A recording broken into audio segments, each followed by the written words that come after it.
And now you can see the Backseat Mogul Show in all its video glory on our YouTube page at roughedge.tv.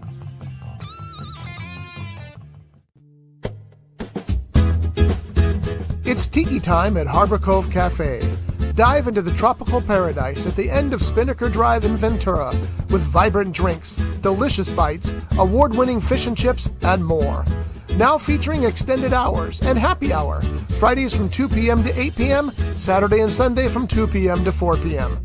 Harbor Cove Cafe, the hidden treasure at the end of Spinnaker Drive. Visit harborcovecafe.net for more information. Showbiz is a cruel and shallow money trench, a long plastic hallway where thieves and pimps run free and good men die like dogs for no good reason. There's also a bad side.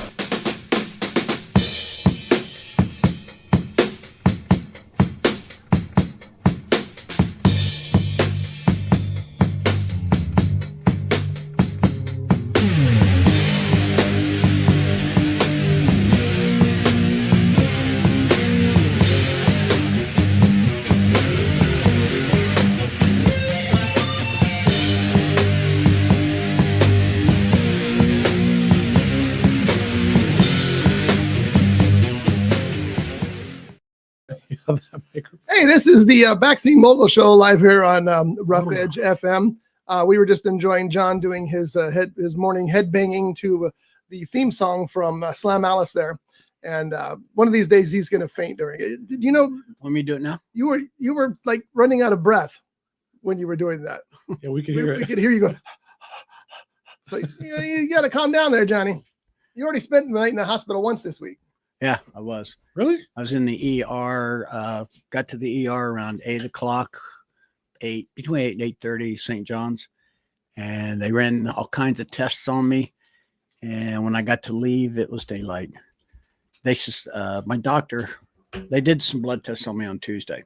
Mm-hmm. And my doctor got the results, and she was concerned that possibly I might have a blood clot. Did you? No. Oh. But I was told if I did, I would probably be there for a few days. So I wasn't sure I was going to be here or not. Now, Jeff may not be, I'm glad that you're feeling better. Jeff may not be here next week because he won't be here next week because he's going to Ohio on a family adventure. We'll just leave it at that for the moment, but that's good because it'll give us time to get the new studio built. Next week, we're going to be moving into a new building, into a new studio, and we're going to have state-of-the-art equipment. And because I'm going to win that $1 billion tonight on the Powerball. Sure. So when I win the $1 billion tonight, we're going to have got a building picked out. We're going to have new interior put in. It's going to be great. So it's going to be in Ventura, Jeff. So I hope you don't mind driving. But do you know where Salzer's is in Ventura? Oh, yeah. Right across the freeway from that is that weird triangular building. Used to be Salzer's Video. Nope. On the other side of the freeway. Oh. Next to the restaurant. The one that's the animal hospital. Nope. Elephant Bar turned into what do they call those restaurants? It's a sushi place. And like the Tepon. Yeah, that's it. Yeah. And right next to that is this weird little triangular building. I've always loved that building. It used to be called Moonwalker Building. I don't know what they call it. That's going to be called Rough Edge Building. Oh, right. Yeah. So anyway, I just wanted everybody to know level it and build a new building. I like that building. That building's way cool. Okay. And with $1 billion, I can do what the hell I want. Has it got an elevator? If it does, I'm taking it down. No. Escalator? An escalator in that building. That would make sense. No. Yeah, it goes like this, and then goes like this, and then goes like this. What he's trying to say is spiral. Stairs. Spiral. Ooh. Had to be stairs. We won't repeat John's line from.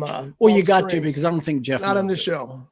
I can paraphrase. Okay. We were all in Palm Springs, and we spent the day up at the top of the Palm Spring Mountains, hiking. Now, my brother and his friend were hiking. I was, and my son was with them. Josh, you know Josh, and the air's thinner up there, and I was miserable. And I don't hike. Do I look like a hiker? I do not look like a hiker. So anyway, I was down there. Because you go up the hill to through this like the sky ride at Disneyland. Gondola, big giant gondola. And you get off there and there's restaurants and things. And then you go back down the other side and that's where all the hiking is. So I went up and down with them and they went hiking because they're idiots. And, and I didn't. I just waited around for them to come back. But then I was so exhausted from the air that I had a hard time getting back up this long hill that they had to him. Josh was pushing me at times. Just keep walking, Dad. Just keep walking. And I finally made it back up. But the whole time John was up there, he was just hovering around the restaurants, walking around the restaurants. There's a bar up there too. But he was already complaining because we had to walk from the parking lot up a short hill to get to the gondolas. Now it's much bigger than, much bigger than. And so we thought, okay, well, we did that. Let's go to a tiki bar because that's what you do when you're in Palm Springs. There's 3 within like a 1.5 mile radius of each other. So we went to the Tonga Hut. And the Tonga Hut, you climb up this little flight of 5 stairs, then like a flight of 3 stairs, and then you open the door to Tonga Hut. And there's a flight of about 15 stairs leading up into the bar. Yeah, it's more. And like John stands there, he looks up and he goes, "You gotta be effing kidding." Man, like I said, back then I was probably in the neighborhood of 260. 425, something like that. No, the most I've ever been was around 360. I think at that time I was around, I don't know, maybe 260. And it was hot. It was 108, probably 110, maybe. Palm Springs. That's why most of the time we spent at the pool. It was 118 at the pool. It was friggin' it, and we just sat around the pool and drank beers. Now, the funny thing is that on that particular day, it was triple digits. 118 is 3 digits, yeah. So we get in the gondola and we see these people. They got all these wearing parkas and all kinds of cold weather gear. And we kind of looked at each other. When we got up to the top, we realized, damn, it's cold because we were in shorts. It's cold up here. But they hike up there. I don't know if they camp, but it comparatively cold. Yeah. It had dropped down into the high 50s, low 60s. Oh, it was like 80. It's 30 degrees difference from the bottom of the hill to the top. Well, there was still snow felt that way. But we did see some snow when you look up, you see snow. Yeah, 10 miles away. Yeah, but you could still see the light. But anyway, it was a great trip. But that's not why we're here. We're here to talk about showbiz, and all of us have seen some movies this week. Did you guys hear anything in the news that I didn't pull up the news today that's worth mentioning? Anybody? Nobody? I saw one of those fake news things. We're not talking fake news here. I know it, but do you remember the TV movie The Sackets? It was a Western. What? The Sackets. Vaguely, yes. Okay. It had Tom Selleck and Sam Elliott. Okay. They were in it. It was a Western made for TV. Well, I saw this thing. It showed Tom Selleck and another guy who they say was Sam Elliott. Wasn't quite sure, but shows them as aged on horses in cowboy gear. And it says a sequel to that. I was like, oh, that's going to be great. And then I did my little Google search. Yeah, it was phony. It was fake. They do that all the time now. There's a couple of Facebook pages that post that news, like, the new James Bond has been announced, and you click on it. It's got nothing to do with anything. It's just clickbait. And Yeah. I despise that so much. So the news we have here that the guy who plays Reacher, Alan Ritchson, I always have a hard time saying his name. He's great as a Reacher. Apparently, he's met with James Gunn and maybe regarding Batman. Ooh. He may be taking the role of Batman. I'm a little torn with this. I think he could play Batman. I mean, look, he's got the chin. He's certainly got the muscles and what have you. But at the same time, and this is my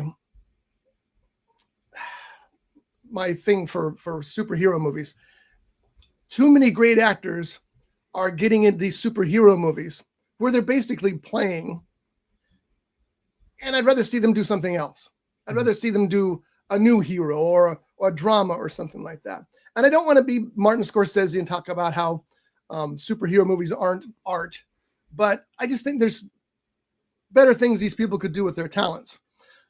Because, and I probably should change this whole line of subject. It seems to me that there's not a whole lot of acting work to be done in a superhero movie.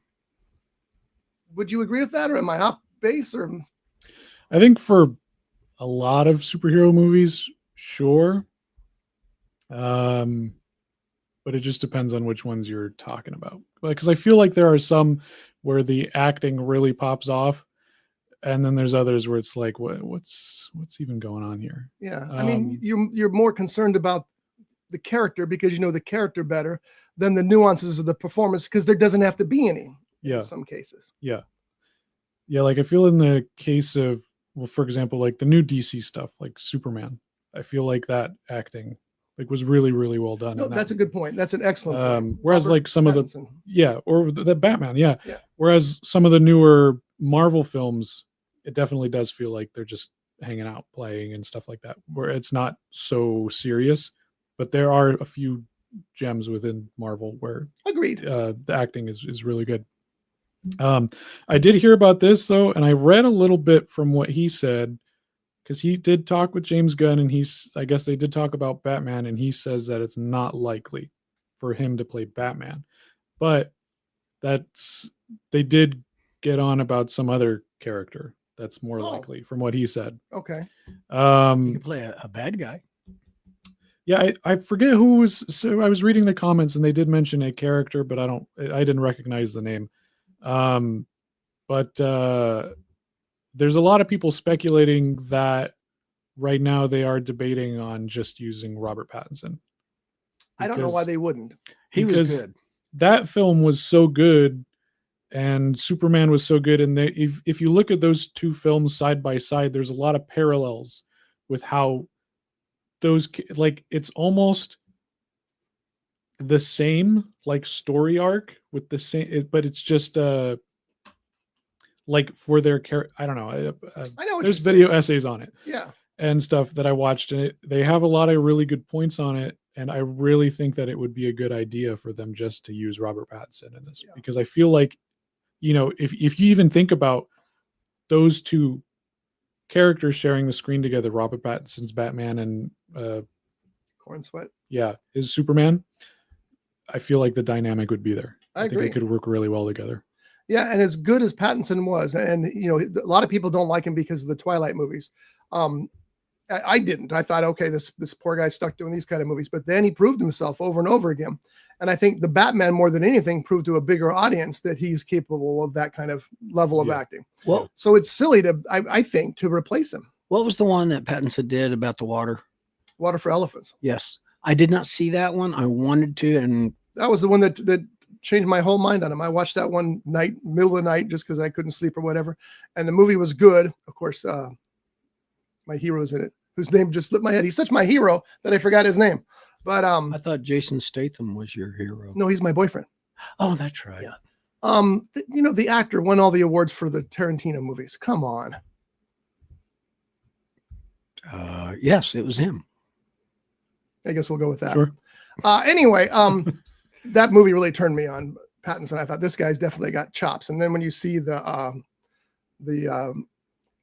Lighthouse. Oh yeah. Oh, that's just a whole nother level of brilliant acting and insanity. I don't know if I saw that one or not. I can tell you right now, you would not like it. Well, there was one I saw. I think it was a Vincent Price movie. It takes place in a lighthouse and a bunch of rats. Rat House. There you go. Willard? No, Willard didn't take place in a lighthouse. The movie that really changed my opinion of him. Well, first, I got to admit, when I heard he was going to be Batman, I'm going, no, not him. Because like Scotty said, all I could think of was the shimmering vampires from Twilight. Mm-hmm. And then, but what really, really sold me on him was Mickey 17. Uh-huh. Man, that was such a good movie. It was. Christoph Waltz. How can I forget Christoph Waltz's name? He's in by that. Far. He's in what? In Water for Elephants. Yeah. Yeah. Oh, I definitely got to see it. Yeah. So anyway, Richardson, and this is interesting. He's certainly got the superhero build and attitude and everything else, and he friggin' nailed Reacher. So it'd be interesting to see what happens here. Okay, well, let me ask you this. From what that says up there, a little bit of the storyline, how Bruce Wayne finds out that he has a son named Damian, and he's going to train him to be Robin. Yeah, see, that doesn't really fit the whole storyline because Damian, of course, is the son of Satan. Oh. So, Oh, that's the wrong Damien. Yeah. So anyway, The but Omen. what I'm Yeah. getting at, I can see Richardson playing that part as the father, as Bruce Wayne, because of that storyline. But to me, Pattinson, I know they can do a lot with makeup and all that, but he just comes across as being way too young to have a son of that age. Well, I think that's the thing, because if they do the Brave and the Bold storyline, they do that, it's going to be older Batman. But like, I think in the Batman movie, this was his third year being Batman, which is also another similarity to the Superman movie because it was his third year being That's Superman. true. Yeah. Another parallel. Yeah, I think they would need a while to reformulate that. So, Well, they've got time. I mean, the movie's not going to be around for a while, but it's interesting. It's interesting that he's talking with him. It's not surprising because he's perfect for that world. Just got to find a place for him. Yeah. If he's going to do, I think Richardson is capable of much more. Again, I'm getting myself in hot water, and I don't mean to. I don't want to say I'm superhero fatigued, but I am a little bit. But I've just never.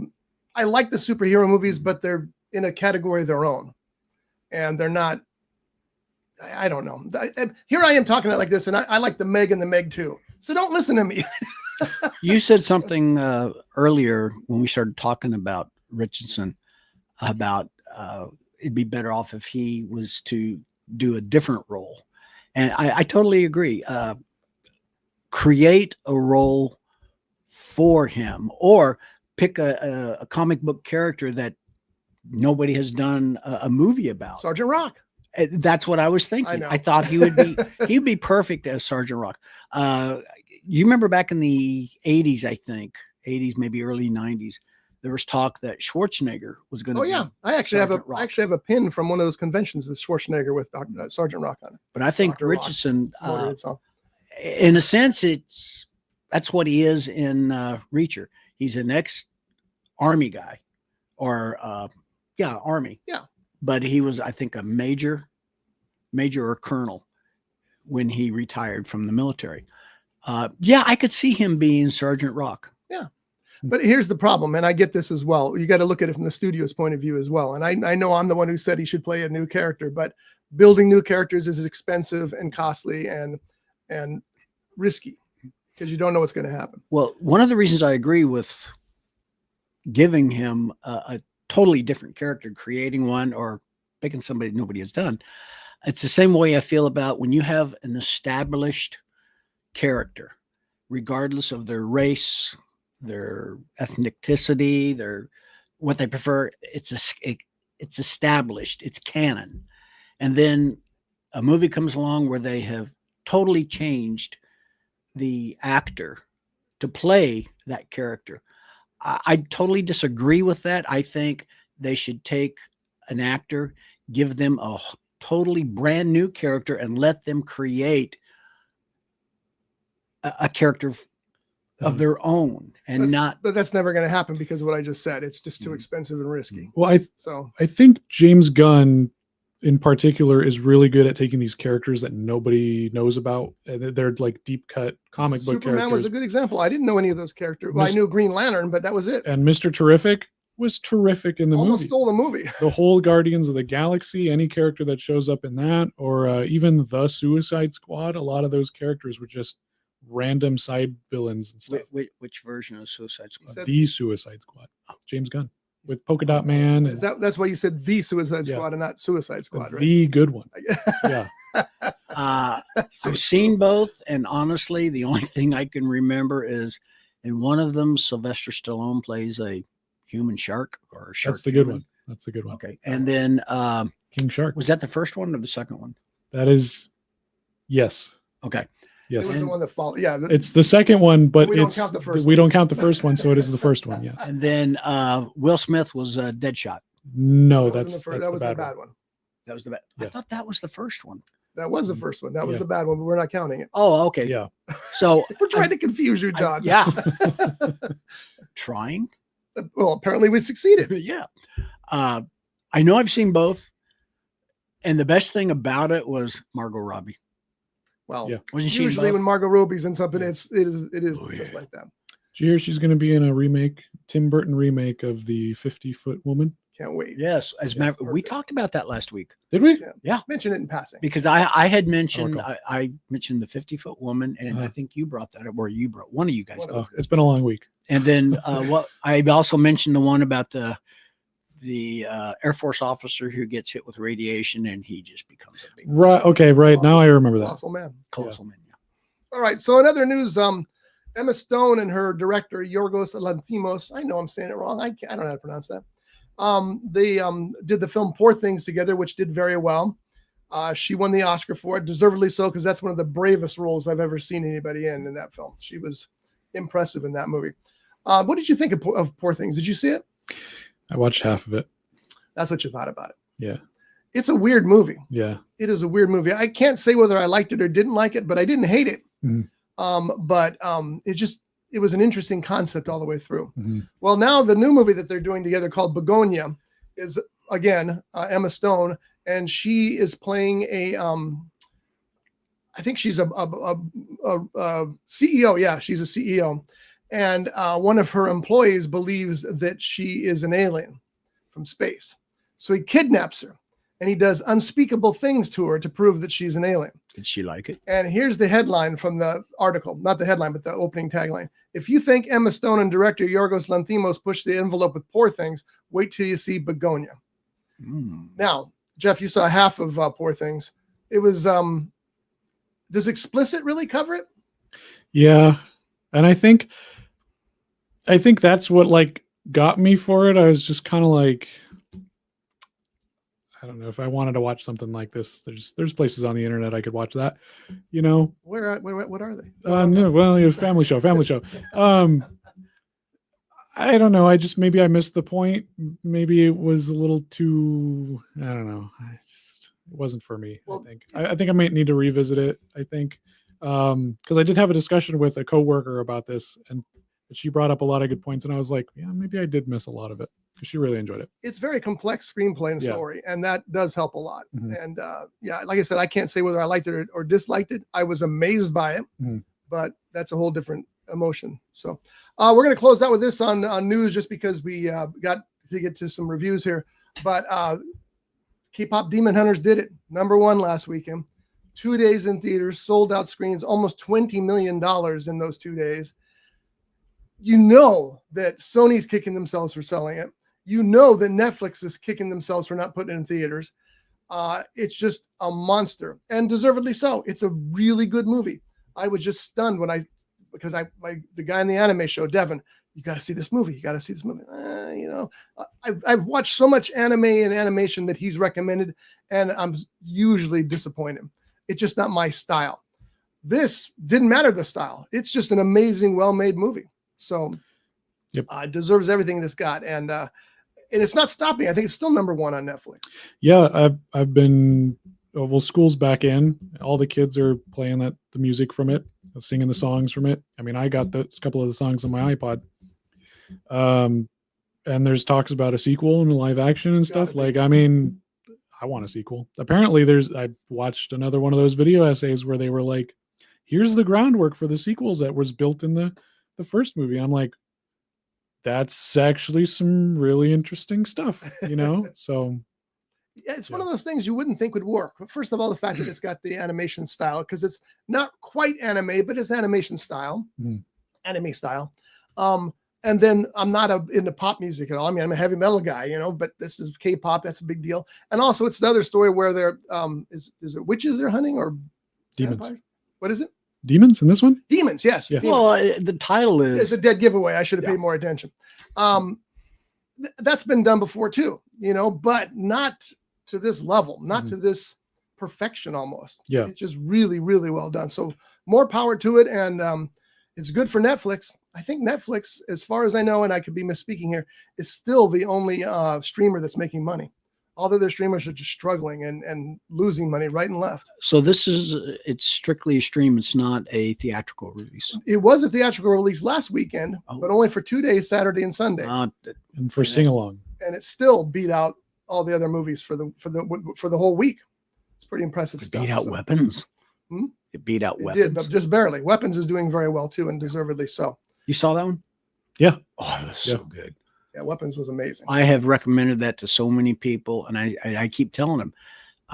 People say it's a horror movie. No, it's a thriller. It's a really, really good thriller.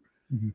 And I said it before. I'll say it again. I had no idea Amy Madigan was in it until I started reading the end credits. She was having so much fun too. Oh, especially when she's running, she's being chased. Oh yeah, don't. That's why I just stopped it at that. Yeah, we'll leave it at that. But I do love that movie. That movie was terrific. So, Jeff, what did you see this week? I know you said you were hoping it was going to be less busy, but it wasn't. Did you squeeze anything in? So Saturday after I left the podcast last week, I watched. I sat down and I watched The Rescuers, Disney animated Oh film, yeah, haven't seen that in ages. and The Rescuers Down Under. Oh, Good films. yeah. I hadn't seen The Rescuers all the way through. Really depressing and like sad. People forget how Disney films used to have that, and they still do. I mean, if you look it up, Yeah, they have that. It's not a dark side; it's a reality side, yeah, and it makes those movies better than they should be because of that. yeah. Rescuers Down Under was a 1990 sequel. There was a lot of loose ends in that one when it wrapped up because they were just like, "We're free, let's go home," and then it's like, "Wait, there's like a dozen animals locked up in these cages. Wait a minute, what about this and what about that? Hold on, you can't just..." And then it's credits, and I'm like, no, we got to go back. You got what? Did they only do 2 Rescuer movies? Yeah. So I watched those. Didn't really plan to. I did it because of my podcast, which we're not going to talk about. Guess what? You should watch this podcast. Oh, not today. I can't wait to get home and watch it. not the episode that's posting at noon today. And then I ended up watching. So I on Instagram I kept finding this ad for a movie. It was a documentary. It was presented as just coming across these reels, and people are like, "You're not going to believe this documentary where they find this guy's camera out in the desert and crazy stuff's happening on the footage, and here's the documentary, and it's a true story." And I'm like, "Wow, it's a true story? I've never heard this story before. That's interesting. Usually I'm pretty up to date with all this true crime or like this horror mystery stuff. What could it be about?" So I start watching it, and it was called Horror in the High Desert, I think, or Horror in the Desert. And it's this documentary about this guy, and he goes out hiking and stuff, and all of a sudden he goes missing, and they find his camera, and his like truck is misplaced, his stuff, and it's just all this weird junk is going on, and they think maybe he got abducted or whatever. And yeah, so it's just interviewing like people in his life, and everybody just keeps like saying like, "Oh, he really liked trains." They just kept bringing that up, like he really liked trains, and then they kept bringing up all this family drama that was going on. I'm like, this is like a weird thing to add in a documentary. Yeah. This isn't real, is it? And so I looked it up. I finally researched it, and no, it's not real. All these Instagram people were liars. Don't believe what you see on the internet, people. So it was a fake movie set up as a documentary about this guy who went missing. And it's based off of an actual disappearance of a hike vlogger named Kenny Veach, who went out into the desert, and he found this M cave, a cave that's shaped like an M or whatever, from what he said. Didn't film it, went back home and was cyberbullied to go back and film it, and then he disappeared. No one knows what happened to him. Bullies kicked his ass. And so this was the same thing. So basically this guy, he goes out, he records all of his stuff. He has this vlogger base. He finds this cabin, and he gets a really bad feeling, and he goes home. And everybody's like, "Dude, you got to go back. It's fake. You got to go back." So then he goes back, and then the camera that they find is what he found at the cabin. Really spooky. I had fun with it. And then it ends, and then there's a sequel. So I watched the sequel, and a little more dumb because they expand upon it. Found another camera. Yeah, is essentially, and then there's like more disappearances and more kooky stuff going on, and it's like, okay, so now there's a whole village of crazy people living out in the desert. Like, Well, that's where they should go. What's The going hills on? have eyes. Yeah, pretty much, yeah. And it wasn't as entertaining because there's like multiple cameras and multiple people who go missing Oh, and so stuff, it's and they just not- kind of stitch it together. The And camera that they found, was it a film camera? Was it a no, it was like a little VHS camera? camcorder. Was it a digital camera? was a Eight, digital- a high 8. What kind of camera? It's just like a digital camera, Oh, okay. one of those like handheld ones. I you know? just, I It was a Panavision camera, and they were really curious how he carried it around through the desert. yeah, that's Yeah. Yeah. Mm. With all the Could lights be and an everything. airflow. It's really Hey, what is surprising. that? Oh, it's a Panavision camera. We should get that film developed. It Um, amazes me yeah. how the found camera genre has taken off. I mean, it's so fun. okay. It is, but it almost has run its course too. You know, you get to the point it's like, okay, here we go. But I do love trying. It's fun to imagine yourself behind the camera, what they're seeing and shooting. God, I saw a terrible one here recently, and you guys were very glad I forgot the name. But most of it was like pitch dark.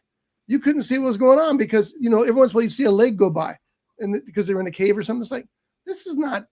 That looks like real found footage from somebody who dropped their camera and forgot about it. You know, crazy. Because, you know, when Jeff started talking about, what was the name of it again?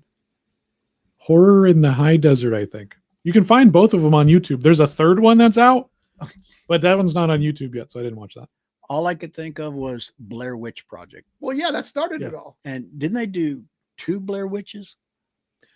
More than that, right? 3. I never saw Blair Witch. I had no interest in it. Watching the trailers and all that, I go, no, I'm not interested in this at all. There was nothing in Blair Witch that grabbed me. So Blair Witch is an interesting movie because I don't know when you saw it, but I saw it after it was in theaters. I should tell the story about my friends first. My friends Steve and Keith, they were sucked into the marketing because the marketing of that film, nothing short of brilliant all the way through. Absolutely. And they went they went to a midnight show because everybody was all keyed up about seeing the Blair Witch Project. Place was sold out at midnight. They watched the movie. The lights came on, and Keith, crazy old ex-military guy, sat there for a second, stood up, and said, "What the F was that?" He was so upset because he thought he was going to see this really genuine, scary horror movie, and it was a found camera film, which I don't think had been done up to that point. If it had, not very often. Yeah. And he was just so pissed off that that movie was what it was, and yet how much did it end up grossing? Like $180 million Something like off a that. $60,000 budget. That ain't bad, you know. But the marketing must have been insane. The Blair Witch Project is one of my top 5 favorite movies of all time. Really, Yeah. I love that movie. And I was first introduced to that film when Scooby-Doo and the Witch's Ghost came out on Cartoon Network because they did an all-day long marathon of all the old Scooby-Doo shows. And in between, on the commercial breaks, Scooby-Doo and the Blair Witch Project did this collab where they did the Blair Witch Project, but they inserted the Scooby-Doo characters into it. You can find it on YouTube. that's fun. It's called the Scooby-Doo Project, and it is the greatest thing you'll ever see. It's my favorite Scooby-Doo thing. And it's just literally, it's real life, but the cartoon characters are just walking around and they'll like poke fun at it. And it's so good. And I remember that as a kid and growing up, the first thing, like when I first got my first check at Regency, first thing I did with my own real money as I went out and I bought Blair Witch Project and I watched it for the first time. And every time, it's one of those movies that I can put on at any time and I can just watch it and I will find something new to enjoy. Because at the beginning of the film, one of my favorite things about it is they're interviewing all these people, all these locals, and each local tells a different story about what the Blair Witch is. Oh, it's this hairy lady. Oh, it's this thing. Oh, it's this fisherman. Oh, it's this guy who kidnaps kids, whatever. As they go along through the movie, one of those things from each of those stories happens. So you don't know whether the Blair Witch is one thing, whether it's all those things, or whether it's these kids just going crazy. And so it leaves that mystery, especially at the end of the film, when you don't know what's going on. You don't see the witch, you don't see anything. It just leaves so much up to your own mind that you don't know what's going on, and it's fantastic. It's like the Jaws effect. You don't see the shark, it makes it way more effective. Yes, but you hear the characters reacting to it. Yeah, which is terrifying. Yeah, and there was even a point in the film towards the end where they're running away from the tent in the middle of the night, and she turns and she goes, "Oh my God, what the F is that?" There was a guy in a suit out there, but the camera didn't pick it up. So it's just like, if the camera would have picked that character up, you would have lost a lot of that effect. Yeah.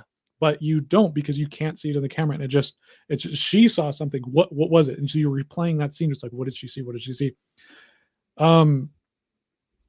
There was a direct sequel that came out a few years later called Book of Shadows, which wasn't a POV movie. It was just a standard film. And a lot of people were disappointed in the fact that it wasn't a found. Yeah. Film. And I've never seen it. I refuse to watch it. I own it because my friend was like, "You need to have the whole collection." I'm like, I'm never going to watch this. And then there was a sequel that came out in 2016 that was really good. It was POV. And it's good, but it destroys a lot of that unknown stuff because it explains a lot of what the witch is. And it explains that, like, yeah, it is technically everything that those people were talking about. So I think it breaks a lot of that stuff that made the original Blair Witch so magical of a film. Sorry for going on that rant. No, that's good. My memory of that movie is, again, I watched it in the middle of the night, and it was scary because I don't care if you're watching a horror movie, I don't care how bad the horror movie is. The middle of the night, there's something that's going to scare you a little bit. Mm-hmm. And I was watching it, and I was having a little bit of trouble following what was going on, which is also part of, I think, its nature. It's designed to make you on edge. And then when it was over, I was all, what the hell? What just happened? And it took me, I think, sleeping through the rest of the night, waking up the next morning going, oh, I know what happened now. And then I figured it out. That's not the first time that's happened for me for a movie, by the way. But once I realized it gave it a lot more credibility in my mind. It's like, okay, now I see what they were doing. Mm-hmm. That's this whole thing, the ending, which everybody should know by this point, but I won't say anything about it. It's what they warned you about from the beginning. And then it happens. Mm-hmm. And you don't know that because it's found camera footage. So it's POV, like you said, it just stops. Mm-hmm. And it's kind of brilliant that way. Yeah. And I love that genre. Like, I know it's kind of gone away, but there was a point, especially after Paranormal Activity, where POV movies were coming out all the time. Yeah. And I really love that genre of horror because even if the movie is bad, it's at least entertaining to watch and figure out how these filmmakers and how these actors are trying to make it seem like it's actual real found footage. And I mean, I've watched at least 100 of those types of movies, and not a lot of them are good. Yeah. But they're always entertaining. If I can find the one I'm talking about with it was all shot in the dark, I'll bring it in for you because I know I've got it on the computer still. So okay, cool. But it's just not a great one. But maybe you'll see something I didn't. Yeah, that's entirely possible. So, what else? Did you see anything else? No, just those few movies. Johnny, how about you? Yeah, I watched a couple, but before we get into that, Jeff, I noticed you have something on your desk there. What is that? Oh, yes. Well, this is my notebook I bring. Very good. Knife Point. Oh, Knife Point. By R. Scott Bolton, some guy. R. Scott Bolton. Oh, yeah. That guy in the back cover. He looks hot. Okay, well, that's, That's bad lighting. No, by R. Scott Bolton. Yeah. I bet you that's available on Amazon.com. I bet you it is. If you have Amazon Prime, you're going to get free delivery. And folks, don't free delivery, you say? Yeah. And don't forget, folks, you have a birthdays coming up, anniversaries, Halloween's coming up. A great book by R. Scott Bolton is Neath. Yeah. Oh my God! Now Jeff's getting into it. A story about a haunted house. Oh man, it's not just a haunted house; it's a haunting. Oh, it's really good. I don't know what that means, and there are other books by R. Scott Bolton. There is a plethora of books available on Amazon.com by R. Scott Bolton. Go to Amazon.com in the search engine, type in R. Scott Bolton author or R. Scott Bolton books, or type in Dead Dick, which is my favorite book by R. Scott Bolton. Be careful about that one, though. It's about a 1940s private detective who dies and is stuck in the betwixt. I got it right this No, time. you didn't. Betwixt. Or you can look up this one here, Knife Point. This is the one I'm going to be reading soonish, hopefully. And the most recent that's available is Bowling Bag in the Back Seat. Check out R. Scott Bolton books. You will be thankful that you did. And if you're not, blame John for telling you to read it. But they really are good. And bring it by the studio. Scotty will autograph it for you I'll sign it anywhere. Just find me. I'm out there. I'll sign anything. for free. Not a check. You got a picture of him on the back of Knife Point there. Yeah, there you go. And, find that guy right there. Right there. And don't hit him. Hit him up, but don't hit him. So All right. Thank you, guys. Let's move on. That's always a little embarrassing. But good job. Teamwork. I'm going to be miserable for the next few weeks. I'll tell you that. Okay. But we'll be in our new building, so it won't matter. Here's what I watched. We're already done with you. Wait, whoa. Huh? Yeah. First off, Save the bear movie for last. yeah. Oh. Okay, in that case, I was trying to find something to watch to talk about, and I came across a Dolph Lundgren movie called,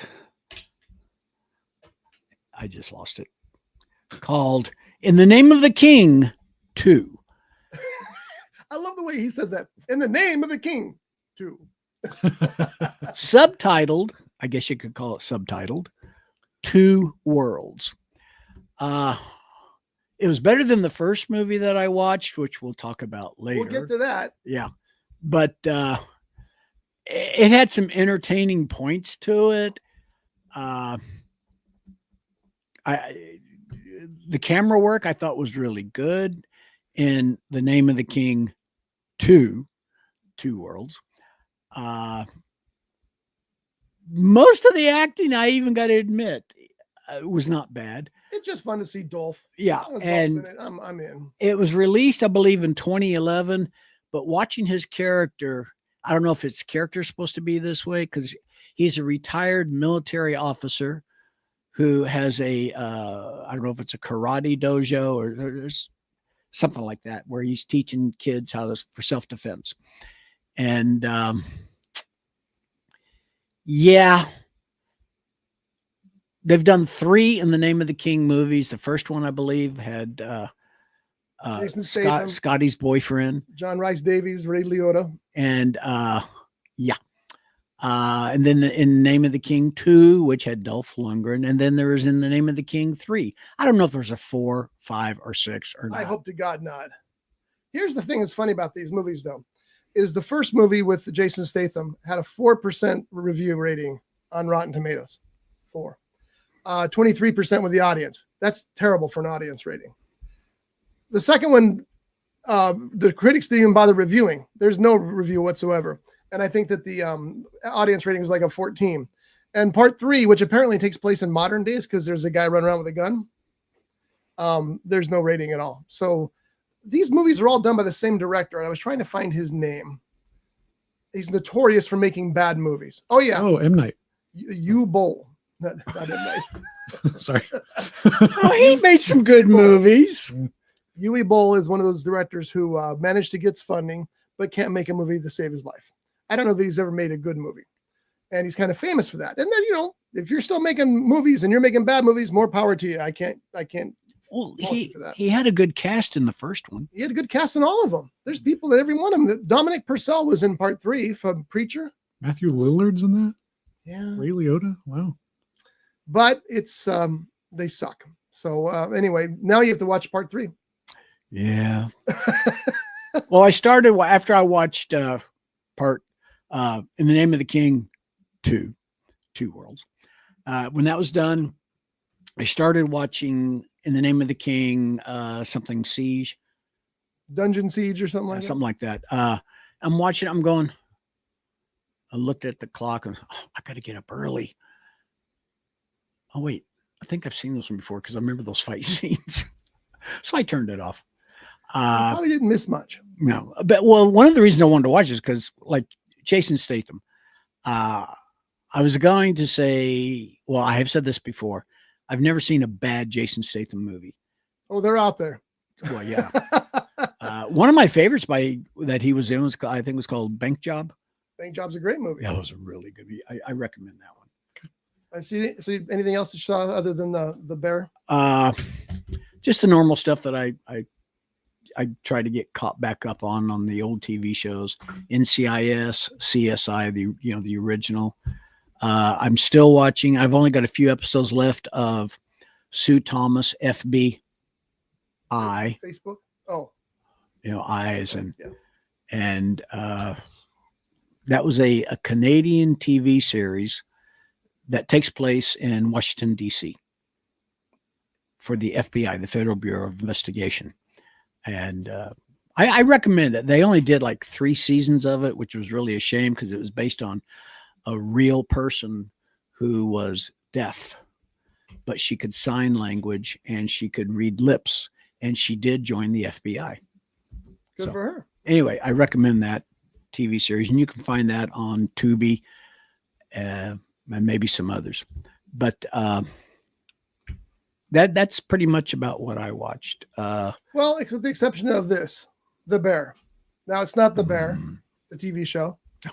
It's Grizzly 2. Yeah, it's not Cocaine Bear, which was good. Oh, I love Cocaine Bear so much. But I think that Grizzly 2 deserves this. Is it as bad as they say it is? We'll find out now on the Backseat Mogul Show. Brought to you by Pele Utu, Reno's only traditional tiki bar. A kaleidoscope of colors and tropical charm with the undeniable allure of paradise and intoxicatingly delicious cocktails. Pele Utu, open Wednesday through Sunday from 12 p.m. to 11 p.m. 1275 Stardust Street in Reno, Nevada. For more information, please visit peleutu.com.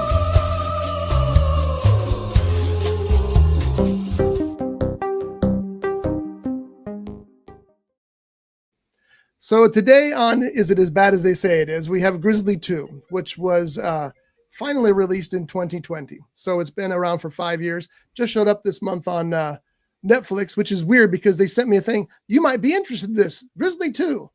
Okay. So Johnny and I watched it. Johnny watched it on Tubi. I watched it on Netflix.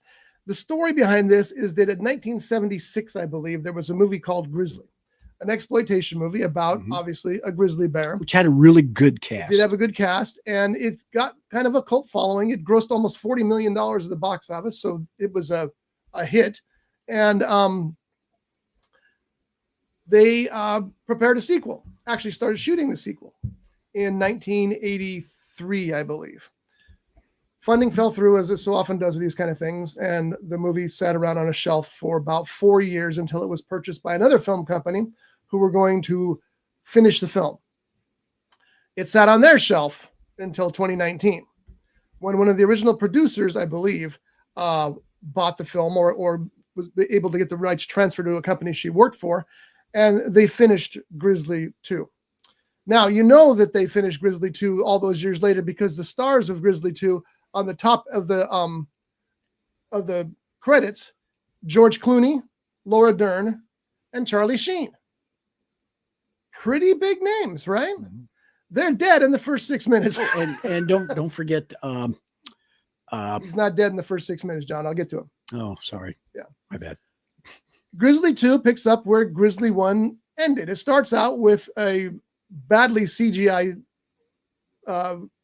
artwork of a mother bear and her cubs getting shot. And you know how grizzlies are. They're big animals, right? Oh, yeah. And bullets don't always kill them. They just piss them off sometimes. So that's what happens to this mama bear. She gets pissed because they killed her cub. And so now she's going to go after them. Oh, they shot her in the head too. Yeah, I said that. She got shot, but she was. I know. I was just repeating. Okay. So now she hates people, and I would hate people too if they shot me in the head and killed my kid, you know? So she's going on a rampage. Now she's 18 feet tall. I did a little research. The tallest grizzly on record is about 14 foot. So she's 4 foot over the that size. So she's a huge monster. And she's just casually going through the forest, picking people off. She, as I said, she picks off the 3 superstars first. George Clooney, Laura Dern, and Charlie Sheen. And I don't know why, but I keep wanting to think that Laura Dern is Cameron Diaz. But it is Laura Dern. Yeah. So the other cast members include Oscar winner Louise Fletcher. Nurse Ratched. Yeah, from One Flew of the Cuckoo's Nest. She's since passed away, sadly, but she was, I mean, she's one of those people that created a character that was so intense and real that I think she had a hard time getting away from it after the years. John Rhys Davies, he plays Carl Bouchard, who is a grizzly hunter. From Canada. That's a really weird character. Yeah. He's a French grizzly hunter who's in an American Indian outfit. And supposedly he's from Canada, but he's actually, I think, English in real life. Yeah. Deborah Raffin is in it. She plays one of the characters in there. And Deborah Foreman, who did a whole series of comedies back in that time frame. She plays one of the daughters. I guess the daughter, the sheriff's daughter. And it's such a weird movie because the grizzly's slowly making his way towards this huge concert they're having at a national park. I mean, we're talking about 100,000 people at a national park. They build the stage for it. They get the bands, and the bands are terrible. Oh God! If you went to a concert like this, you'd be all, "No, I'm going to go back and watch Desperate Housewives or something." But the bear finally eats its way into the concert, but it comes in the back exit. Yeah. Now I'm going to be giving a lot of stuff away, so if you don't want to hear, turn it off. But trust me, you don't want to watch this movie. That's why we're here to let you know. Don't watch this. This is the other thing. 100,000 people at a concert in a national park. And what's the big, not only do they have this great big rock act that's god awful, but they're going to end the show with a fireworks display. In a national park with forestry everywhere, you're going to have a fireworks display? Please. And they never really showed what ignited the fireworks. No, they did. Oh, they did? They did. One of the fireworks shot off, ricocheted, and it came back down. And Okay. See, I missed that part. Yeah. I thought maybe the bear pulled out its little Bic lighter. And no, Wouldn't that be something? That would have been a better ending. Yeah. Ooh, so look, the bear. The bear's 18-foot bear crawling, comes in the back way of the concert. The sheriff's trying to lure him up because he's already killed so many people. And one thing I will say is at the fire scene, when the fireworks are all burning around, I think those people are in danger because their actors are just running through the fire. I mean, there was no CGI or stuff like that then. They're just running through fire. You know me, I have to correct you. Steve Inwood, who played Nick Hollister, was not the sheriff. He was a head park ranger. Did I ever say anything about Steve Inwood? Well, that's who played. You're correcting me? I just said the sheriff. But he wasn't the sheriff. Well, he was the head ranger, the park ranger. Oh, okay. And I did say that wrong. Anyway. And Deborah Foreman played his daughter. Yes, the sheriff's daughter. Moving on. So the bear comes into the back, and he's already slaughtered, 6-7 people by now? Maybe more. Yeah. Comes in the back, and everything's burning up because the firework display, of course, went wrong. He pushes through a fence, I guess. I don't know how he got back there. And the sheriff ranger is luring him up to the stage. You're going, why is he luring him up to the stage? That's where and by the way, band hasn't missed a lick.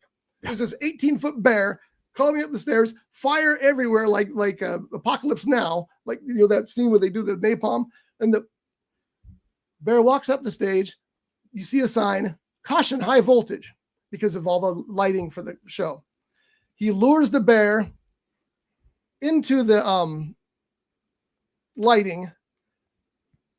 Bear pushes through. This is where they can't afford a lot of footage. It pushes through the thing, gets electrocuted, and freezes in the mesh. The audience is going wild because they think it's part of the show. The head park ranger, she's with a couple of a senator and his wife, and they go, "Is that part of the show?" She's like, "Yeah, that's part of the show." No, she wasn't a park ranger. Jesus Christ, man! She was the one that put the concert together. Yeah, because she was the park That was- ranger, and she was No. the head park. She was the head of the parks, and she put the concert Well, she together. wasn't a ranger. She was a park secretary. Good Lord, man! I'm going to pour this. Wait, no, that's Coke. You don't John, wanna let me pour just that. ask you a quick question. What? With this movie, does any of that matter? You got a point there. Valid point. She's the head of the parks. I don't know. Was she the head of the national parks? It was I her don't idea know. to have the concert. She put the concert on. 100,000 people Ugh. in a national park. And you know what happens with those concerts? They said that like 9 times. What happens? What at the happens? concert? Yeah, the people use the porta potties. Yeah, they never showed any of those. No. They did show the one guy with his dreadlocks. Those weren't dreadlocks. Oh. I'm just being Okay. Walking around, hey man, what's going on? And I've got my bag here full Whoa. of drugs. How offensive was That's that? how, character? no. That was the character. That was the was. offensive part. But it was. It was like, oh, here's Ugh. the drug dealing off the far end. Yeah. Yeah. But It's there was only awful. one. Oh yeah, it was. And the bands, the rock and roll bands, it's like, what language is that? Oh yeah, it's where they filmed it. These bands are so bad and so unknown that Shazam couldn't find them. I kept trying over and over again. Now, the other thing about this movie is it's 74 minutes long. So that's barely a feature film. Uh-huh. Barely a feature film. I would say that 25 minutes of that was perform music on stage, and 20 to 25 minutes of that was wildlife. Oh yeah, the Scenery. showing scenery and all that. And I'm going, okay. Oh, look, birds flying. You got 74 minutes and most of it's that. It was really bad. And the female singers, I believe it was their version of Spice Girls. That's all I could think of. It's like, Without the spice. yeah. And then, Bland girls. then there was one guy, he walked around like he's supposed to be a singer, and They tried to make him like a Freddie Mercury kind of guy, he was not. but he had no charisma. No, none So at it all. doesn't work. None of it And worked. like I said, the so-called rock bands, which 2 or 3 of them, I wasn't sure, and they're singing, and the film was shot in Hungary. It was a Hungarian production. Well, that part of it was. Yeah. 'Cause And, remember, it was shot over all those years, so yeah. And it's like, what language are they singing in? it was English. But No, I'm talking about the rock bands themselves. yeah, Now, the guy who was trying to be the Freddie Mercury, yeah, he was singing in English. but the girls Spice trying to be the the Spice bland Girls. girls, they were Yeah. like more. They weren't even singing a language. It was more like boo bop, boo bop. Yeah. Too-hoo, too-hoo. But it was, yeah, I would say thumbs down on Yeah, this. if you one. want to see Clooney and Dern and Charlie when they were 14, Ugh. watch the first 6 minutes, watch them die, and then you're done. Yeah, I would really like to see the original credit list. Well, they weren't at the top then, I can tell you that. Exactly. I mean, maybe Louise Fletcher. When did One Flew Over the Cuckoo's Nest come out? Oh, I was way after that. Yeah, so mean, I could understand movies her was way being up there. Yeah. But yeah, how many times have we seen movies that they put a big name at the top of the credits of the cast and all that, only to find out, was that them? Boy, that was 5 seconds. The worst example I've ever seen of that was a Mike Hammer movie, and it was Stacy Keach was in it. And in the beginning, it said featuring a cameo by Tony Bennett. And you know, they had other cameos in there too, and people that were that you would recognize, and they had a line or two. Tony Bennett literally is in the backseat of a limo and drives past the camera. That was his Wow. cameo, but he was in the titles, in the credits. I guess it counts. Yeah, I remember watching Little Shop of Horrors and on that 50 pack of horror movies, Yeah, and he's even on the cover of that 50 pack, Jack Nicholson. And I'm like, oh, Jack Nicholson's in this movie. Let's watch it. And he was only in it for like 2 minutes before he gets eaten or something. doesn't he play Seymour? No. Oh no, he doesn't. That's right. plays he plays the- the flower eater. Yeah, Yeah, that's right. he was Which- only in it for like 2 or 3 minutes. Which version of Little Shop of Horrors? The The one that Jack Nicholson was in. 50s, Oh, okay. 50s, right? Which is the one that the guy from Ghostbusters and Saturday Night Live From the 80s. Steve Martin one? No, not well. Yeah, because I think He Steve played the Martin. dentist. Yeah, but it was the guy who Rick Seymour. Moranis. Yeah, Rick Moranis. Yeah. That was That was the a latest musical one. remake. Yeah. Yeah. But that which was not bad. No, it wasn't. And I love that original Little Shop of Horrors, even though, of course, they're selling Jack. I tell you, when I worked in the TV and video business, there was a saying amongst manufacturers: you don't sell the product, you sell the box. Mhm. So you always made the box look better than the movie, and you'd sell the movie. Mm. And that's a trick we played on all of you. Sorry, but that's what you did. You made a better box than a movie. I bought a lot of boxes. Yeah, exactly. What was the movie that John Candy did where he's a private detective? Because I think he only did one where he's a private detective. Yeah, I he don't keeps remember. disguising himself. Well, the artwork shows him on one of the, it's like a glass ceiling, and he's on the outside of it. Who's Oh, yeah. from? Yeah, right There there. it is. And that scene is nowhere in the released version. Yeah, it doesn't. There's a lot of that happens in trailers too. You see scenes, lines, Yeah. and stuff that are in trailers. Like we saw a brief clip from First Run last week, and most of that's not going to be in the final film. What? Really? Two things. First off, what'd you watch besides? Okay, let's go to the second off because I got a whole list to go through. I'll go Okay. through it quickly too. Here's the second thing, and I'm sure you're going to bring this up, so I'll let you bring it up. Okay, I have no idea what John's talking about, and that's typical Wait, in this wait, case. wait. No, Oh. you didn't catch me. I went, What? John, who's the producer of this show? you. I'll get to it.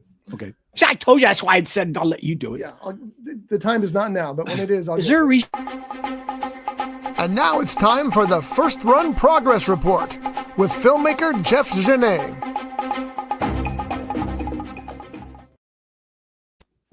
All right, Jeff, tell us what's going on with First Run. I got in touch with a couple of music people. Woohoo, you did. Yeah. The ones that you were talking about before? Or? Yeah, we're just discussing right now. Yeah. Talking about what we're going to be needing and stuff like that. I'm still waiting for a couple of responses. A lot of people are busy right now. Don't have any deadlines for anybody. Can we say the name of the band? No, you wanna nobody's leave it signed out? on. Yeah, let's wait. Okay. Nobody's signed on yet, so we'll wait. The Eagles? Oh my God. No, it'd be a good band, John. Wait, what? It's his favorite band. I had to say that. Oh, let's resurrect Slam out. No, we can't. No. That would be good. I didn't do much work on the film this week, just because I was working on my own podcast videos and stuff, trying to get those out. And also it was busy at work. The Studio 127? Yeah. You didn't want me to say that, but I did. 127 Studios, yeah. That's close. Yeah. How's the writing going in the sequel? Have you spent any time on that at all, or are you just kind of monkeying with it? I've written out 44 pages. Oh, Got done. So right now I'm just trying to figure out, because there's a point in the film I got it all up to where I want it, and I wrote the part of the ending this week, and I actually got a good chuckle out of it. But leading up to that point, I'm a little confused because one thing happens and I'm trying to figure out whether they should do this thing, whether they should do this thing, whether they should do this thing, or whether they should do this thing, and how each of those things will end up being the ending part that I wrote. So a lot of the script is, here's a bunch of script, and then here's some bold parentheses with detail of, let's have them talk about this, let's have them talk about this, and then they do this, and then it goes into the next scene where I have that written. isn't that half the fun of writing, though? I love when Yeah. finding the puzzle pieces and putting them together, and then later on, you go, what, that fit better than I thought it was, or nope, I got to go back and fix that because I like this better. Yeah, it's been so fun because like I just had like a vague idea of what was going to happen, but all the actors were asking me like, "Oh, do we need to do a sequel?" And I'm like, "Oh, okay, I'll see what happens." And I've been writing it. I talked to a couple of friends about it, and they were like, "Man, I wasn't sure when you said sequel. I wasn't sure this was going to work, but this is actually kind of funny. Like I could see this working, and like there's an actual theme to it and everything." And I'm like, "Oh, that's good to know." But it's been kind of fun thinking about how those characters would act in this situation that I have them in. It's fun. Yeah. It's fun. I keep all of my books, and not all of them, but most of them in the same universe, because there's characters that I want to revisit, characters that I want to interact with people from different books. So it's good to have a cast a cast of characters that you want to spend time with, and that you can see where they go. It's kind of like they're leading you, not the other way around. Yeah. It's definitely interesting, and then it's almost like there's certain parts that are switched around, like in the film in first run, Nathan's trying to get this date with this character Laura, and that's kind of like a side story to we're delivering this film. In this one, in the second one, it's more like the film is the side story and Laura is the whole point of the film, kind of thing. So it's like this reversed switch. And there's different dynamics between all the characters because it's been a couple years between the two films.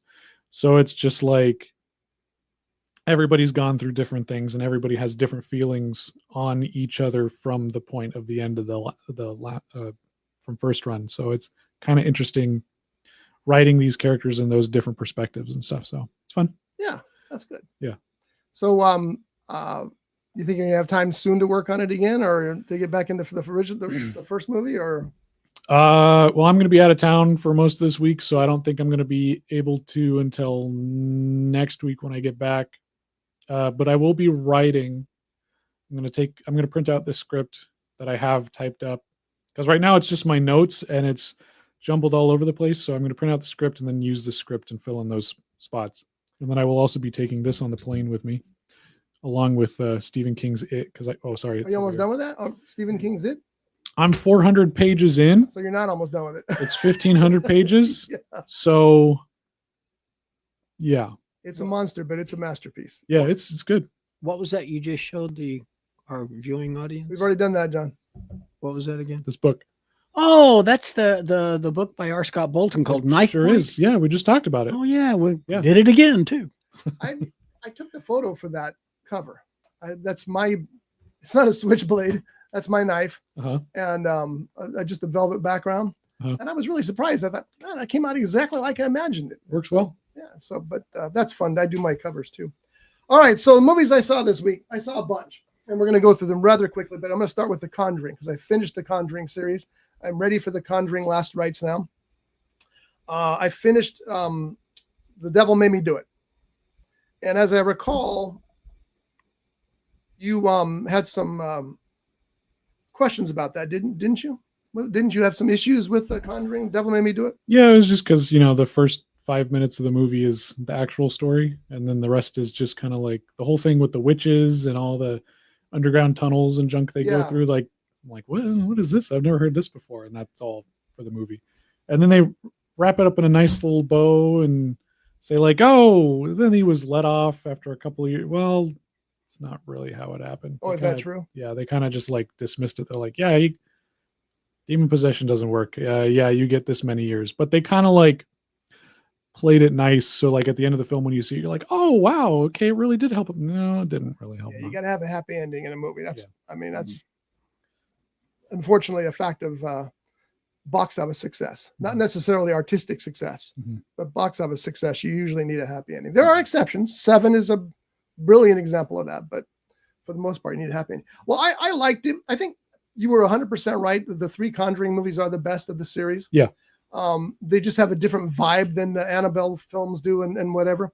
I thought that the witch's totem in this one was by far the scariest thing in the entire series. Trying to remember what it was. That was like the thing with made of bones or whatever. Yeah. Okay.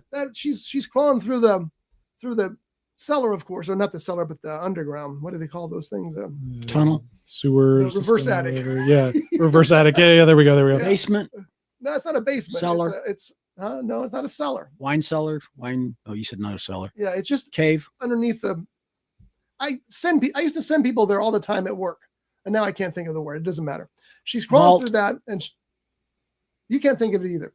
And she comes across that, and it scares the hell out of you, even though it's just a little bag of sticks. had menace. Mhm. It was pretty scary. What was the name of this one again? The This is Witches? The Conjuring, The Devil Made Me Do It. No. Oh, I thought you said The Witches. Oh, that's part of that Witches movie. are in it, yes. Oh, then I'll scratch that out.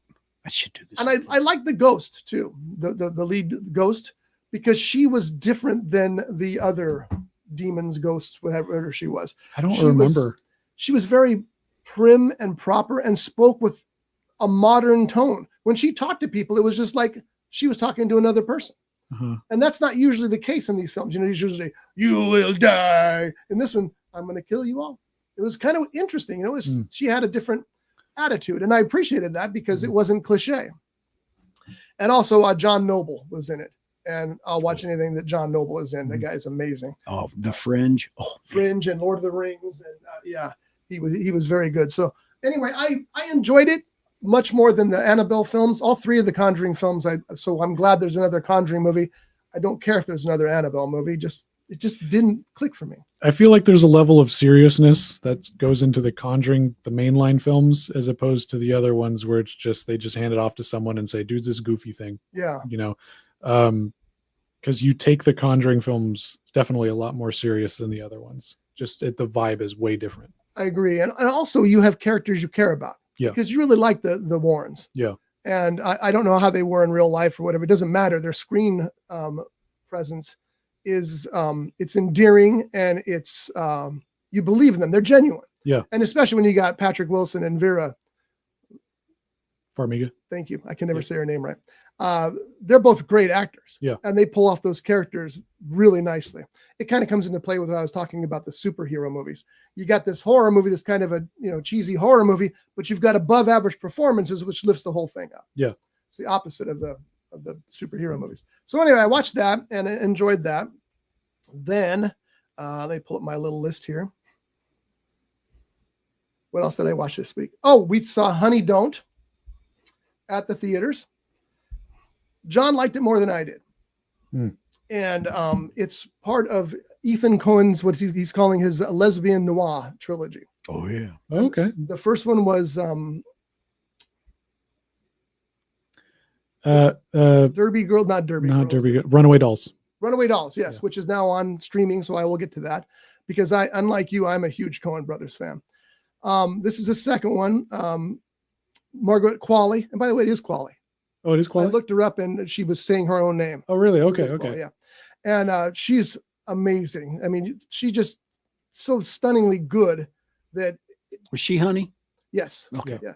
And what it is a private detective thing, which speaks to my heart because I like private detective things.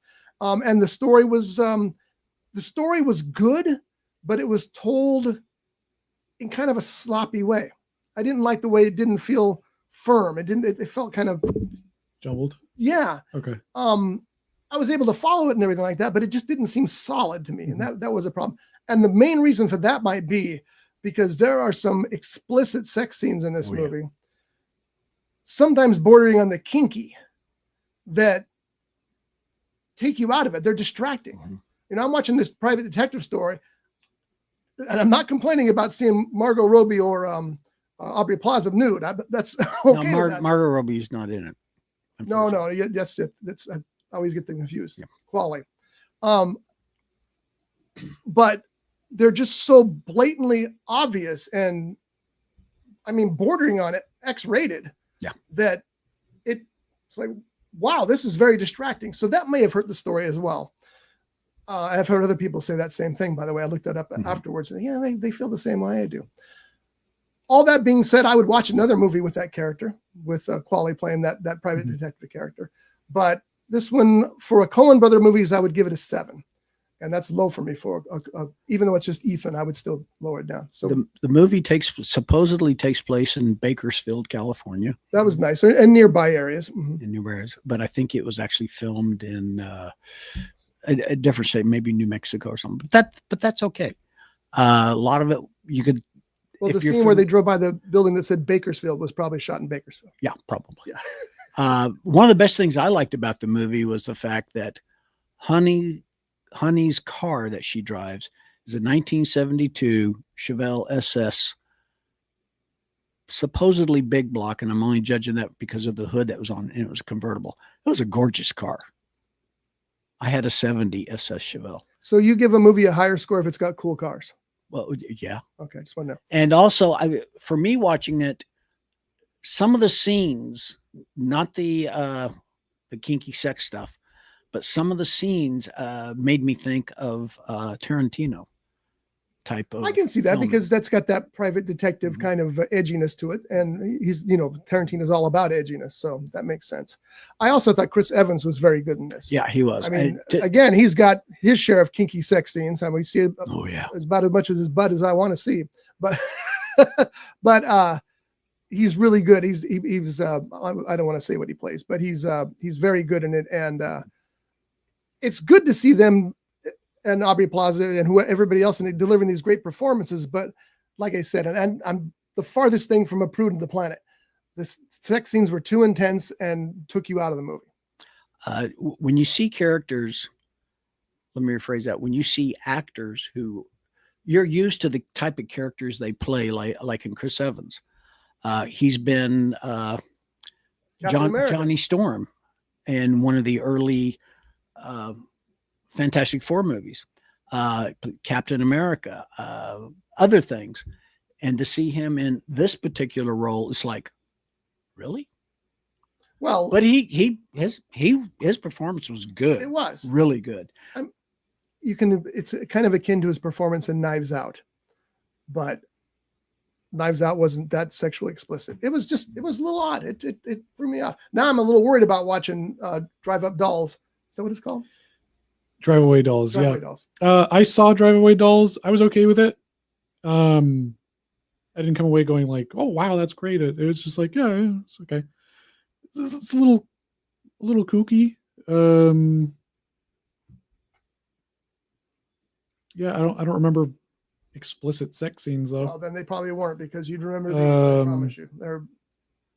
I know there was like a couple, but they didn't really show much. Yeah. I mean, well, it was an interesting movie. But I saw the trailer for this one. It looked really interesting. So I don't hate this movie. I just wish they'd done things differently. Yeah. Like I said, I like the character enough that I'd like to see another movie with that same character. And I'm going to try to see it this weekend. We'll see. We'll see if I get some time.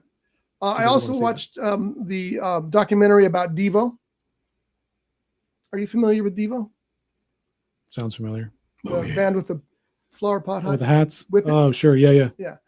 It's really an interesting documentary because these guys always got called goofy and silly and everything else because of those hats, because of their uniforms, because of their stage performances. But they were actually a very serious band. And even I didn't realize that. And I've followed them since their first album came out.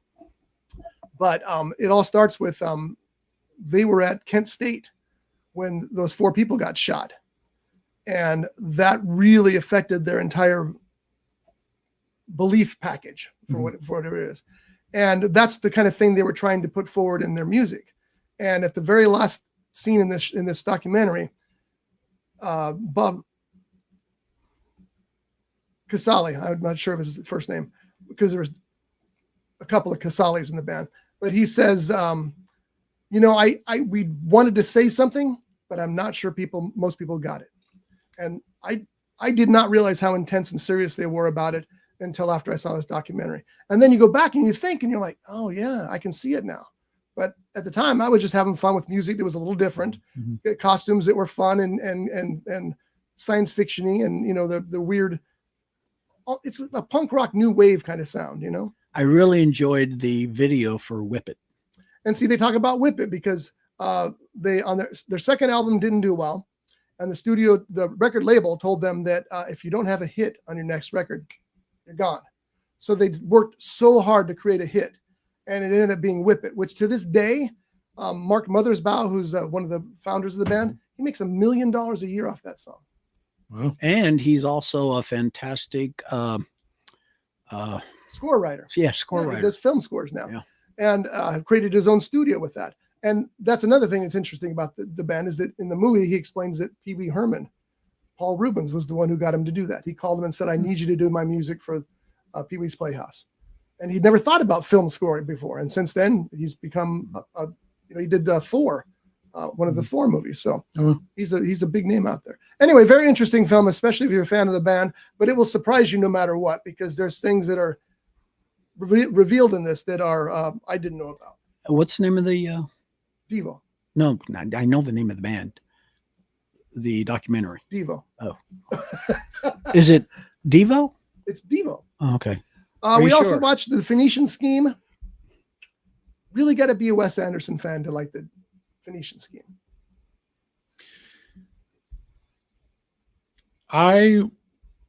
So I really enjoyed Grand Budapest Hotel, Yes. but there's some other ones like Isle of Dogs and Let's see, I loved Isle of a Dogs. few of those other ones that I didn't really care for. I think Moonrise Kingdom was the one with the Boy Scouts, right? I'm sorry? The one with the Boy Scouts is Moonrise Kingdom, right? I think so. See, I enjoyed those two, but all the other Wes Anderson ones, it's kind of hard for me to get into. So where would you say it sits in terms of Wes Anderson-ness? It's better than his last film about the space village. Oh, Asteroid City? Yes, I never thank saw you. that. Uh-huh. It's better than that Okay. because that one really bored me. Phoenician Scheme held my interest throughout. Most of it has to do with the casting because everybody in it's so good and they're so, they want to be there. They want to work with Wes Anderson. Mm-hmm. So you get that Benicio del Toro in there. You got Tom Hanks in there. I wanted to see this movie and I didn't. I know we kept skipping it because we talked about going to see it there. Mhm. But I'm afraid that at some point Wes Anderson movies are all going to start feeling the same Mhm. because they all have that cadence to the dialogue. They all have that long floating horizontal shot, which is fun because you get so much information in that little shot. But at the same time, how many times can you do it before it starts to get stale? Mhm. I don't know. I would recommend it, especially if you're a Wes Anderson fan. If you don't know Wes Anderson's work, you probably want to avoid it because it's strange and weird and stuff. How would you compare him to someone like David Lynch? Because he did some weird movies. David Lynch did weird movies, but not. I think that Anderson's more quirky, whereas Lynch was more intellectual and cerebral. And I think that's the difference. Because, when we say David Lynch, the first thing I think of is, what's the one that had the little guy? Eraserhead. No, not that one. That was a pretty little guy. Dennis Hopper was in it. A Wild at Heart. No. Oh, was that the name of it? It's the one where you have the little person. Twin Peaks? Thank you. Twin Peaks. That was a strange. It had a lot of strange scenes in it. You know what's funny is I didn't watch Twin Peaks when it was on television originally. I didn't follow it later either. Not talking about the TV series, talking about the movie. There is no movie. I thought there was a movie. There was, but it was not. It was Twin Peaks: Fire Walk with Me. That's the first thing I ever saw with David Lynch, and I was like, except for Elephant Man, of course, And I was, what the hell is this? I just couldn't figure it out, and so I was never interested in Twin Peaks, except for some reason when they did the follow-up 25 years later on Showtime, Mhm. and I watched that show religiously, Mhm. and just it's like that series, that final series, told me everything I needed to know about David Lynch and how to understand what he was trying to do. And so then I went back and watched all of Twin Peaks, and it's like it fell into place for me. I mean, not all of it falls into place because it's not meant to. Some of it's supposed to float around you and what have you. But have you seen that second? I've only seen, I think I've seen the first season up until when they figure out who did it or whatever. Yeah. And that's it. I think I might have watched an episode from season 2 where it just kept going beyond that. And I was like, I don't know what's going on. But I didn't want to keep watching until I had access to the newer seasons, which I was going to buy a box set, and then they stopped selling DVDs at stores. So now I have it on my Amazon list, and that's going to be one of the things I buy because I think it's on sale right now. So I'm going to buy it. I'm going to watch it. I want to watch the whole thing start to finish. You're going to buy that, the A to Z box set. Is that what it's called? Something like that. Yeah. Yeah. That's a great box set. That's got the original film. It's got both seasons of the show and a lot of cool extras too. Uh-huh. It's got the new season, right? Yeah. Both seasons. Oh, 3 seasons. There was 3 seasons. Yeah. I made a mistake. Uh-oh. It wasn't. I wish I'd caught it. It wasn't the Twin Peaks Fire Walk with Me. It was Blue Velvet. that had Dennis Oh, Hopper. that's right. And the little dancing guy, that was a David Lynch. So a lot of little guys in David Lynch. Yes, there movies. are. Yeah. Okay, got it. He's amazing. He was. I really miss David Lynch, and I'm so happy that his last on-screen performance was the Steven Spielberg movie, The Fabelmans. That was great. It was stunning. It was stunning. And you know, he didn't want to do it. Yeah. And he did it for cheese puffs. How can you not love that man? All right, a couple more here, and then we'll get out of here today. What else did I see? I saw The Spirit of St. Louis with Jimmy Stewart. Oh, good movie. It is a good movie, but it is a sanitized movie. Of course. Back then, a lot of things were sanitized. Well, it was all propaganda, and that's one of my problems with this. You watch this movie, James Stewart's great, except for this one glaring problem. How old was Charles Lindbergh when he crossed the ocean? He was a young man. He's 24. Yeah. How old is Jimmy Stewart in The Spirit of St. Louis? Older. 50. Whole lot of different life experience going into that. You see, that is a movie I would love to see, the story of Jimmy Stewart. When you find out what this guy, where he came from and what he ended up becoming, it was fantastic. He was a war hero. A lot of people don't know that. There's also some dark history about Jimmy Stewart. Oh yeah. Yeah. So you got, I put that aside to watch this movie. I found the DVD for $3. I thought I'd watch it, and it is a good movie. It's Billy Wilder, so it's obviously a good movie, but it's just so sanitized that you know that there's stuff that they're not telling you about his life. It's just this guy. According to that movie, the guy was a superhero, and I'm not taking anything away from him. Charles Lindbergh did something that nobody else had ever done. And two people, according to the movie at least, within the space of like 4 weeks, tried to do the same thing he did and died.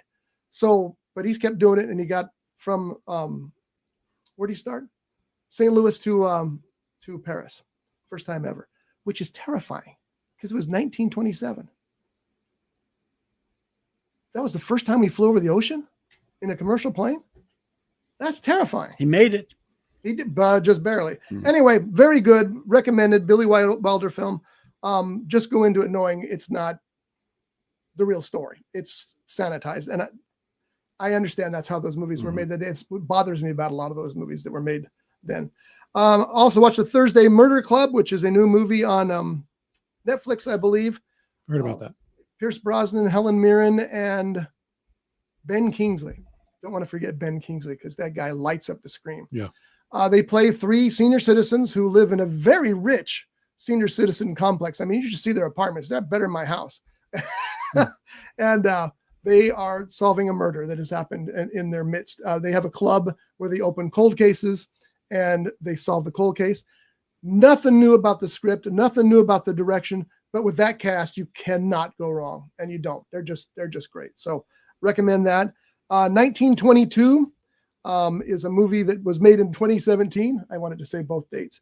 It's based on a Stephen King story about a man who kills his wife for her land.